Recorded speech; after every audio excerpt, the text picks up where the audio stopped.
Bonjour et bienvenue sur commentphotographier.com. Aujourd'hui, je vais vous parler des différents modes de mise au point.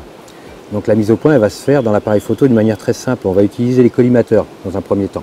C'est eux qui vont déterminer où on va faire la photo. On va faire la mise au point, pardon. Donc ces collimateurs, quand vous prenez l'appareil pour la première fois, il est en mode automatique. C'est-à-dire que c'est l'appareil photo qui détermine lui-même où on va faire la mise au point. Donc ça, c'est ce qu'on appelle l'AF automatique. Donc là, c'est pas l'idéal, mais c'est comme ça. Par contre, quand on ne sait pas comment fonctionne l'appareil photo, au départ, ça peut être intéressant, mais on est esclave de l'appareil et il fait la mise au point où il veut. Donc il faut savoir que l'autofocus se fait en fonction du contraste. C'est pour ça que quand vous avez un mur blanc, essayez de faire la mise au point avec l'autofocus sur un mur blanc ou une surface neutre, l'appareil photo n'y arrive pas. Donc vous avez l'AF automatique, l'appareil photo détermine lui-même où faire la mise au point.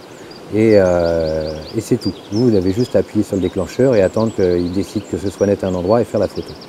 Ensuite, vous avez l'autofocus sélectif. Donc là, vous allez choisir le collimateur central, la plupart du temps. Pourquoi le collimateur central? Parce que le collimateur central est celui qui sera le plus efficace, le plus sensible et le plus réactif. Les collimateurs périphériques, eux, seront plus feignants, on va dire, entre parenthèses. Ils seront moins sensibles et moins réactifs que celui qui est central. Les collimateurs périphériques vont servir quand on fait du format vertical ou des choses comme ça. Ensuite, on va avoir un mode dynamique. Là, c'est un mode dynamique qui, couplé à un autre mode autofocus dont je vais vous parler tout de suite après. Vous avez un mode dynamique. Là, vous allez prendre ce mode dynamique ou mode 3D et vous allez faire la mise au point sur le sujet central avec le collimateur central, faire la mise au point.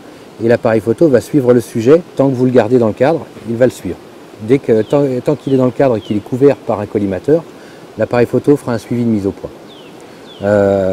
Quand vous avez un AF sélectif avec le collimateur central, ou peu importe quel collimateur, comment faire sa mise au point? C'est simple, vous visez votre sujet, vous mettez le collimateur que vous avez déterminé sur votre sujet, vous appuyez légèrement sur le déclencheur, vous faites la mise au point, vous recadrez si nécessaire, et là vous faites la photo.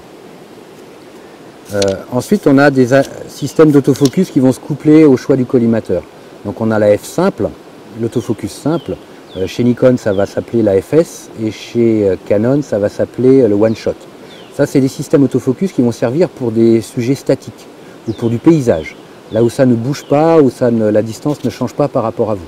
Donc là, on va prendre One Shot ou AFS. Ensuite, à l'inverse, si votre sujet est dynamique, vous faites des photos de sport, le sujet se rapproche ou s'éloigne de vous plus ou moins rapidement. Donc là, on va prendre le système iServo pour Canon et AFC pour Nikon.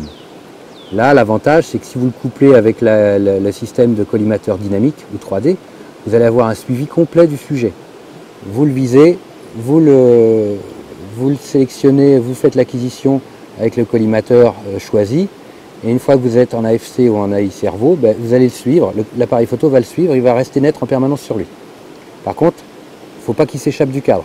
Si vous le perdez du cadre, c'est foutu, il faudra recommencer. Okay. Ensuite, vous avez un mode automatique qui lui va déterminer, il va déterminer lui-même si vous avez un sujet dynamique ou un sujet statique. Ça sera l'iFocus chez Canon ou l'AFA chez Nikon. Donc ça, ce sont des modes qui vont vous permettre de passer de l'un à l'autre d'une manière automatique. Moi, je les utilise jamais. Je ne vous les recommande pas parce que si vous avez l'habitude de faire la mise au point avec le collimateur central et de recadrer pour faire votre photo, lui, il va croire que vous êtes en sujet dynamique. C'est-à-dire que quand vous faites votre mise au point sur votre sujet, vous recadrez pour faire la photo. Si votre sujet est avancé par rapport au fond, il va faire la mise au point sur le fond, vous allez faire la photo, votre sujet sera flou. Donc faites attention à ça. Moi, pour ma part, je n'utilise que le mode iServo et le mode One Shot. Ce sont les deux modes que j'utilise parce que je les trouve vraiment très pratiques. Je n'utilise jamais iFocus, je n'utilise jamais. Voilà, écoutez, si vous avez des questions, des anecdotes, n'hésitez pas à me laisser un commentaire. Si vous me suivez sur la chaîne YouTube, je vous conseillerais de vous rendre sur le site commentphotographier.com pour prendre connaissance de l'article qui accompagne systématiquement toutes les vidéos que je fais. Ces articles sont plus complets, complètent la vidéo, pardon, et vous avez des informations supplémentaires. Ensuite, je vous encourage à vous inscrire à la newsletter du site commentphotographier.com parce qu'en vous inscrivant à cette newsletter, vous allez pouvoir bénéficier de 2 vidéos bonus gratuites supplémentaires. C'est des vidéos que vous ne trouverez pas sur le site. Ces vidéos vont vous montrer comment réussir des portraits de qualité professionnelle avec un simple flash et en lumière naturelle. Voilà, je vous remercie de votre attention. Je vous dis à très bientôt et bonne journée à vous.